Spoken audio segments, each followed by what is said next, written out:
নমস্কার। পরশুরামের আজকের পর্বে রিভিউ নিয়ে বাংলা সিরিয়াল সমাচার তোমাদের সামনে এসে গেছে। তো আজকের পর্বে রিভিউতে যেটা দেখা যাচ্ছে যে তটিনীরা তো বেরিয়ে পড়েছে, এবার পরশুরাম বেরোবে। তো বেরোনোর আগে তার গোপন জায়গা থেকে সে তার রিভলভারটা নিয়ে নেয়, কারণ আজকে কোনো না কোনো একটা বিপদের আজ সে করতে পারছে সেই কারণেই। এরপর সুযোগ বুঝে বলরামকে ফোন করে বলে যে সৌরভ কোথায়। তখন বলছে ওকে একটা ঘরবন্দি করে রাখা হয়েছে আর মায়েরা নজর রাখছে। তখন পরশুরাম বলছে যে তোদেরকে আজকে একবার লাগতে পারে, তার কারণ আজকে কিছু একটা হতে পারে, হয় তটিনী টার্গেট হবে, নাহলে তটিনী কাউকে টার্গেট করবে। তখন বলরাম একটু বিরক্ত হয়ে বলে যে তোরা কি শুরু করেছিস বলতো। তখন পরশুরাম বলছে বুঝতে পারছি না, আমার পাকা মাথাও আসলে বুঝতে পারছে না যে তটিনী কোনো অপরাধীর হয়ে কাজ করছে নাকি কোনো ভালো দলের হয়ে। এই বলে ভাবতে ভাবতে ফোনটা রেখে দেয়। ওদিকে দেখা যাচ্ছে জিৎ মুখার্জিকে সত্যজিৎ মুখার্জি বলছে যে এই কাজটা মনে হয় তুই মোটেও ভালো করিসনি, তার কারণ নিজের মেয়ের এত বড় মিথ্যে কথা সেটা বলাটা বোধহয় ঠিক হয়নি, এই বিষয় নিয়ে মিথ্যে কথা বলাটা ঠিক হয়নি। তখন জিৎ বলছে যে কি বলছিস দাদা তুই। বলে হ্যাঁ, একদম ঠিক বলছি আমি। আমরা ভুল করতে করতে এমন একটা জায়গাতে তলিয়ে যাচ্ছি যে মনে হচ্ছে যেন আমাদের হাত ধরার কেউ নেই, আমরা পুরো একা পড়ে যাচ্ছি। তখন জিৎ মুখার্জি বলছে যে কি হয়েছে তোমার দাদা। বলে হ্যাঁ, আমি একদম ঠিক কথা বলছি। আর তুই তো আরেকটা ভুল করতে যাচ্ছিস, তুই তোর আরেক মেয়ের বিয়ে বিজিত লাহিড়ীর সাথে দিতে যাচ্ছিস। তুই কি জানিস যে বিজিতের কিসের ব্যবসা। বলছে কি বলছো দাদা, ওর তো অনেক বড় ব্যবসা, ও ধনী, ও কোটি কোটি টাকার মালিক, ওর অনেক টাকা পয়সা। তখন বলছে যে আর বলছে যে এই বড় বড় ব্যবসাতে টুকটাক 2 নম্বরই তো হতেই পারে। সত্যজিৎ বলছে টুকটাক 2 নম্বরই বলছিস তুই এটাকে, ওর 4-4টে অফিসে রেড পড়ে গেছে, যে কোনো সময় ওকে তুলে নেওয়া হতে পারে, তুই একে টুকটাক 2 নম্বরই বলছিস। তখন বলছে দাদা তোমার কি হয়েছে বলো তো। সত্যজিৎ মুখার্জি কিন্তু একটু একটু ভয় পেতে শুরু করে দিয়েছে। ও ভুল ঠিকের মাঝখানে পড়ে গেছে, ও এখন বুঝতে পারছে যে হয়তো তাদের কাজগুলো করাটা ঠিক হচ্ছে না। তো বলছে যে কোনো একটা বড় এজেন্সি আছে, এই এই খবরগুলো কিন্তু কোনো বড় এজেন্সির হাতে পৌঁছে গেছে, আর সেই এজেন্সি কিন্তু এখন আমাদের উপরে, আমাদের প্রত্যেকটা পদক্ষেপের উপরে নজর রাখছে। তখন জিৎ মুখার্জি বলছে তুমি কি বুঝতে পারছো যে এই এজেন্সির মানে এজেন্সিতে কে থাকতে পারে বা মাথা কে হতে পারে। তখন বলছে সেটা বুঝতে পারছি না, কিন্তু হয়তো আজ করতে পারছি। এরপর জিৎ মুখার্জি বলছে যে আরাধ্যা নিজে রাজি হয়েছে এই ব্যাপারটার জন্য। এটা শুনে সত্যজিৎ মুখার্জি আরো অবাক হয়। বলছে যে আরাধ্যা নিজে রাজি হয়েছে, কিন্তু এটা মনে হয় ঠিক হয়নি। তখন আরাধ্যা আসে, এসে বলছে যে নিচে নাকি একটু নাচ গান হচ্ছে, সবাইকে ডাকছে। তো তখন সত্যজিৎ বলছে যা জিৎ তুই যা, মেয়েকে নিয়ে গিয়ে এনজয় কর, আমি এখানেই থাকবো। বলে তুমি যাবে না। বলে না, আমি যাব না। আর যখন ওরা যাচ্ছে তখন আরাধ্যাকে ডেকে বলছে যে আমি জানি তুমি মিথ্যে বলেছ, কিন্তু একটা কথা সবসময় মাথায় রাখবে, মিথ্যেটা কিন্তু মিথ্যেই হয়।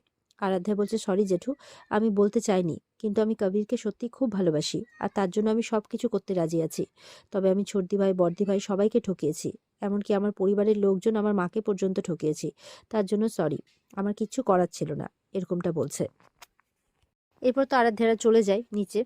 আর সত্যজিৎ মুখার্জি বলছে নিজে নিজেই যে কেন জানি না এই ভুলের মানে ভুল করতে করতে একটার পর একটা যেন ভুলের পাহাড় জমা হয়ে যাচ্ছে। এই টাকার পেছনে ছুটতে ছুটতে মনে হচ্ছে এই টাকাটা সোনার হরিণ ছাড়া কিন্তু আর কিছুই না। ওদিকে দেখা যাচ্ছে পরশুরাম তার পরিবারকে নিয়ে কিন্তু ক্রিসমাস পার্টিতে চলে গেছে। আর ওখানে গিয়েই সুযোগ বুঝে পরশুরাম তখন বলরামকে ফোন করেছে। ফোন করে বলছে, বলরাম ফোন করেছে আসলে। পরশুরাম ফোনটা রিসিভ করেছে।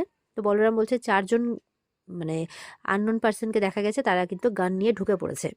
তখন পরশুরাম বলছে শিওর তো। বলে হ্যাঁ। বলে ঠিক আছে, তুই ওদের তোরা কভার কর ওদেরকে, আর আমি আসছি। এই বলে পরশুরাম তটিনীদেরকে বলছে যে আমি কাছে পিঠে কোনো রেস্টুরেন্ট থেকে বাচ্চাদের জন্য খাবার নিয়ে আসছি, তুমি ওদেরকে নিয়ে এখানেই দাঁড়াও। তো তটিনীও বলছে ঠিক আছে, তাড়াতাড়ি আসবে। আর পরশুরাম যেতেই দেখা যাচ্ছে একজন লোক কিন্তু তটিনীকে ফলো করা শুরু করে দিয়েছে। তটিনীও কিন্তু তাকে দেখে ফেলেছে।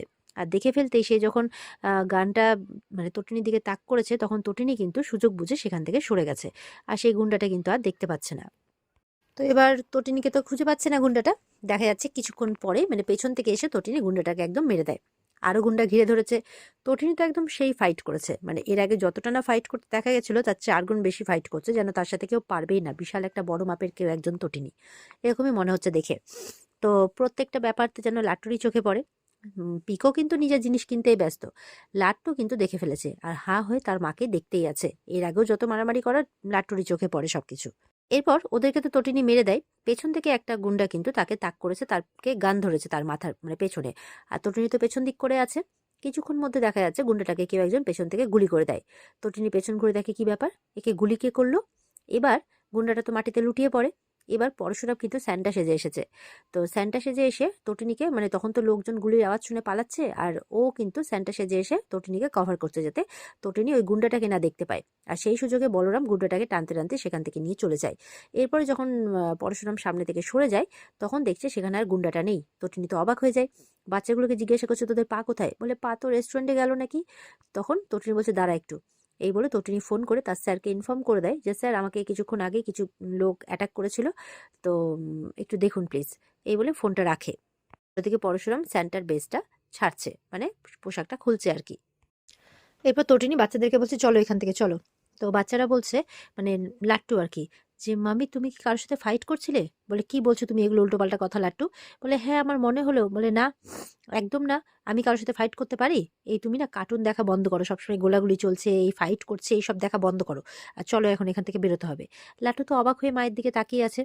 ওদিকে পরশুরামের কাছে বলরাম এসছে, বলছে যে আমি বডিটাকে সরিয়ে দিয়েছি। তো পরশুরাম বলছে ঠিক আছে, বাকি ওদিকে যে 3টে পড়ে আছে সেটাকেও সরিয়ে নেয়। বলে সেটা তো কেউ আগেই সরিয়ে নিয়েছে। পরশুরাম বলছে কি বলছিস, তটিনী যেভাবে ওদেরকে মেরেছে না, ওদের ওঠার ক্ষমতা ছিল না, তাহলে কে সরালো ওদেরকে। আমি বলছি বলরাম, মনে হচ্ছে তটিনী কোনো র্যাকেটের হয়ে কাজ করছে। তখন বলরাম বলছে নাকি কোনো এজেন্সি। বলে মানে, বলে হেড আর টেল বস। এই বলে হেড টেল করতে শুরু করেছে। এবার হেড টেল করতে গিয়ে বলরামের কয়েনটা কোথাও পড়ে যায়। পরশুরাম বলছে এখন কয়েন না খুঁজে স্যার, চলুন বউ বাচ্চাকে খুঁজি। তো এই বলে এবার পরশুরাম খুঁজতে গেছে। তো ওদিকে দেখা যাচ্ছে তটিনী বাচ্চাদেরকে রোল কিনে দিয়েছে, বাচ্চারা খাচ্ছে। তখন বলছে তোর পা কোথায় বলতো, এখনো আসে না। তখন বলছে এই যে এসে গেছি এসে গেছি। পরশুরাম চলে এসেছে রেস্টুরেন্ট থেকে খাবার নিয়ে। বাচ্চারা বলছে কি আছে পা। তখন বলছে এখানে চিকেন তন্দুরি আছে আর ফিশ কাবাব আছে। বাচ্চাদের তো খুব খেতে ইচ্ছা করছে। তো তটিনী বলছে যে রাস্তাতে দাঁড়িয়ে খাবো নাকি। বলে খেয়ে নাও গরম আছে। বলে না না চলো কোথাও বসার জায়গা খুঁজি দিয়ে খাবো। এই বলে যাচ্ছে। এবার পরশুরাম যে স্যান্টা সেজেছিল সেই স্যান্টার চুলটা গালে লেগে আছে দাড়ির মধ্যে। তো তটিনী বলছে 1 মিনিট। তটিনী তো সেটা দেখে অবাক হচ্ছে, তটিনীর সামনে যে স্যান্টা ঘোরাঘুরি করছিল সেটা ভাবছে খালি। তো তখন লাট্টু দেখে ফেলেছে, আরে বাবার ওখানে তো চুলটা লেগে আছে। তখন যে পা, এই বলে বাবাকে ইশারা করছে। আর এদিকে পিকো তার মাকে বলছে চলো না মাম্মি চলো না, এই বলে তার মায়ের ধ্যানটা অন্যদিকে চলে যায়। আর ওদিকে পরশুরাম তখন লাট্টুর কথা অনুযায়ী চুলটা কিন্তু টেনে খুলে ফেলে। তখন বলছে জোক মারছে বাপ বেটা একে অপরকে, দিয়ে তারা যায় আর কি। এদিকে দেখা যাচ্ছে আয়ুষী রেডি হচ্ছে পার্টির জন্য। আর বিজিত এসেছে, সে চমকে গেছে। বলে এরকম ভাবে কেউ আসে নাকি ডাকাতের মতো। বলে হ্যাঁ আমি তো ডাকাতের মতো এসেছি, ডাকাতি করে নিয়ে যাব আর কিন্তু ফিরিয়ে দেবো না। বলছে আমার তো এরকম ডাকাত বড়ি চাই, ফিরতেও চাই না। তো তখন বিজিতের ফোনে ফোন আসে, তটিনীর ফোন। বলছে কি হলো বিজিত লাহিড়ী, পার্টি করছো মনে হয়, মানে পুরো হোল নাইট পার্টি। তা কোন রিসর্টে যাচ্ছ, কোন টেবিল বুক করেছো সব কিন্তু জানি। তো এই বলে চিৎকার করে উঠেছে। তখন আয়ুষী বলছে কি হয়েছে বিজিত। বলে কিছু না, আমার আবুধাবি থেকে একটা কল এসছে, এক্সকিউজ মি বলে অন্য কোথাও চলে যায়। তখন তটিনী বলছে কি পাশে আয়ুষী আছে বুঝি। বলে এই তটিনী গাঙ্গুলি। বলে যাক চিনতে পেরেছো তাহলে, কাকে পাঠাচ্ছ আমাকে মারার জন্য, আতি পাতি আর কাউকে পাচ্ছ না নাকি, গানটাও তো ঠিক করে ধরতে পারে না, তো ওয়েল ট্রেন্ড কাউকে পাঠাও প্লিজ, এভাবে বলছে। একটা মেয়ের তো সর্বনাশ করেইছো, তো আরেকটা মেয়ের কিন্তু সর্বনাশ আমি কিছুতেই করতে দেবো না, এই কথাটা মাথায় রেখো। যে বিয়ের মণ্ডপে পৌঁছানোর আগেই না আমি শুট করে দেবো, গুলি করে দেবো, জাস্ট এফোর উপর করে দেবো, তটিনী বলছে। সেই তটিনী এই, আমি জানি আমার 4-4টে অফিসে রেড হয়েছে, আর তার পেছনে তোমারই হাত আছে। কে তুমি বলো তো, কে তুমি। বলছে আমি আমি তটিনী গাঙ্গুলি, শিবপ্রসাদ গাঙ্গুলির ওয়াইফ। আর এই বলতে বলতে এখানে কিন্তু আজকের পর্ব শেষ হয়ে যায়। তো এই ছিল আজকের পর্বের রিভিউ। ভালো লেগে থাকলে পর্বকে লাইক কমেন্ট করে জানাতে ভুলবে না, আর আমাদের সাথে জুড়তে চ্যানেলকে সাবস্ক্রাইব করতে ভুলবে না। দেখা হচ্ছে তোমাদের সাথে আগামীকালকে। সবাই খুব ভালো থাকবে, আর পর্বের বিস্তারিত দেখতে অবশ্যই স্টার জলসার পর্দাতে চোখ রাখবে। টাটা।